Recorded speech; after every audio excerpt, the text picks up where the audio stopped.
Welcome to our Introduction to Leadership video series, and in video 1 we will be looking at leadership versus management. Now, the idea of being a leader is often seen as superior to being a manager. In fact, from what I've seen, it would seem that there are no more managers, everyone's a leader. So in this video, I'm going to help you explore whether there is a difference between leadership and management, why I think they can't be separated, and keep watching for a simple model that you can use to help out if you are both a manager and a leader within an organization.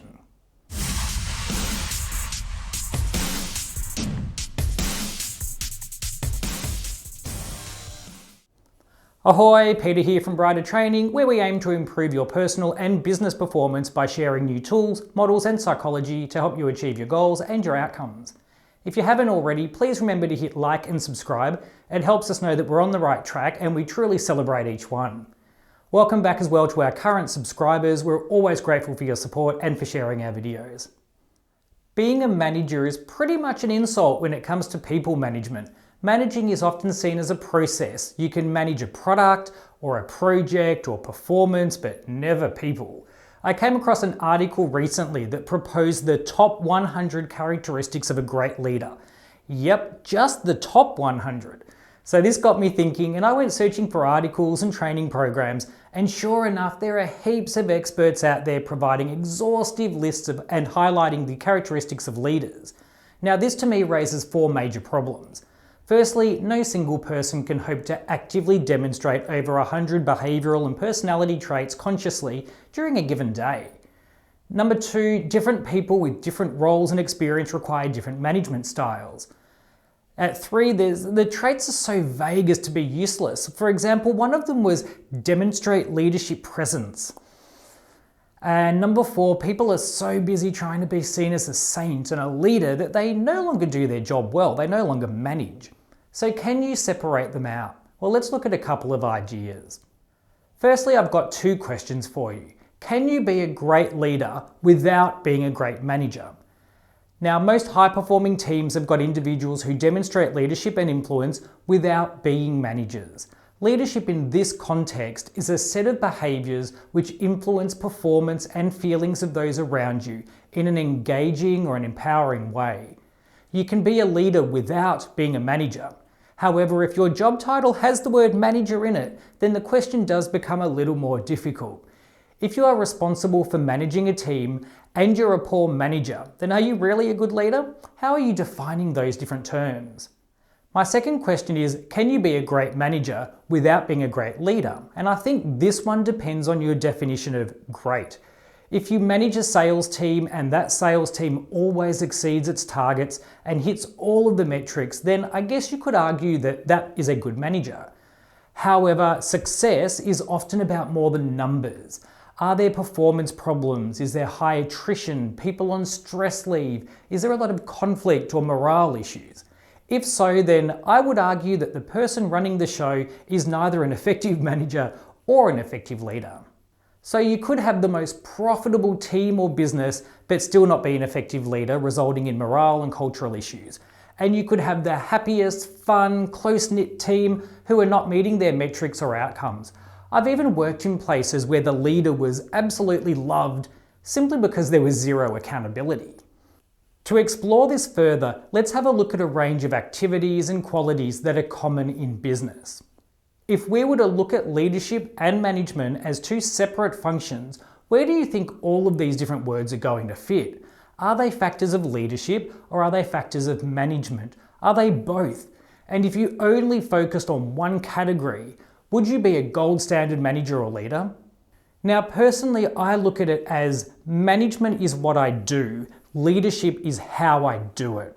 We need managers. There are people, processes, metrics, accountability, training, guiding. Without a central authority to make the decisions, to be accountable and make it all happen, then success is really challenging. However, we also need to do it in a way that empowers, shows respects, leverages and develops strengths, and leads by example. And that's where the leadership aspects come into it. Now, if you look at leadership and management, you'll see that what they have in common is a strategic plan and a purpose. You can't truly do either without measurements and objectives. You need to be clear on the operation and commercial goals of your team. You need to be clear on the cultural goals of your team. And you need to be clear on exactly what you and your team need to do to be successful over a set time period. All of this is an example of what we call a strategic cascade. Now, this strategic cascade shows that the goals come from a global or a top level, and those goals can be commercial, customer focused, cultural, and they're filtered down to each department and each individual to set specific activity plans and accountabilities. If each person does their part, then the whole system is successful. So as a leader or a manager, your job is to coordinate all the parts below you to ensure success of your part of the equation. So how do you do that? Well, I mentioned at the start that I'd introduce you to a good management model that I've seen work really well in many organisations, and that is a model called POLC, so P-O-L-C, and that stands for Plan, Organise, Lead and Control. So planning involves setting objectives, determining a course of action for achieving those objectives. Planning can focus on operational needs, strategic needs, marketing, activity and development. Now the O stands for Organise, and organising requires managers to assign tasks to the roles, obtain the resources and allocate them to the roles, and then delegate authority and responsibility to them. Now the next step in this model is L for Lead. Now leading is the action step. Once you've planned and organised the work, you must then direct your team to get the work done. You need to make sure that the goal is clear to everyone on the team and that they have everything that they need, so the resources, the authority, the time to get their job done.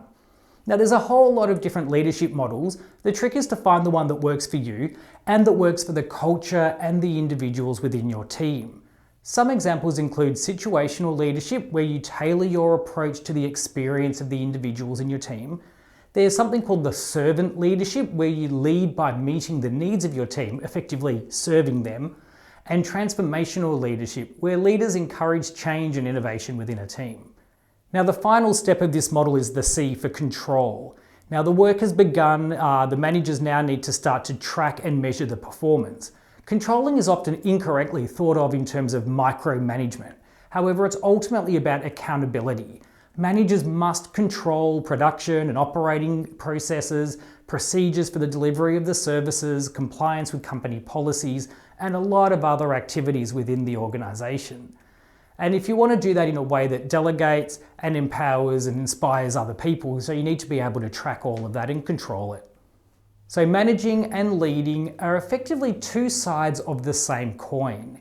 Yes, you can tailor your approach, you can have respect, and there are different methods to inspire and motivate. However, you also need to manage and control the situation.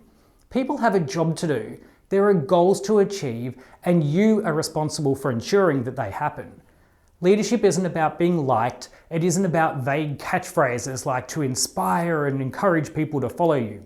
True leadership is a series of strategies. They are techniques which are aligned with clear, measurable outcomes and aligned with an overall strategic plan.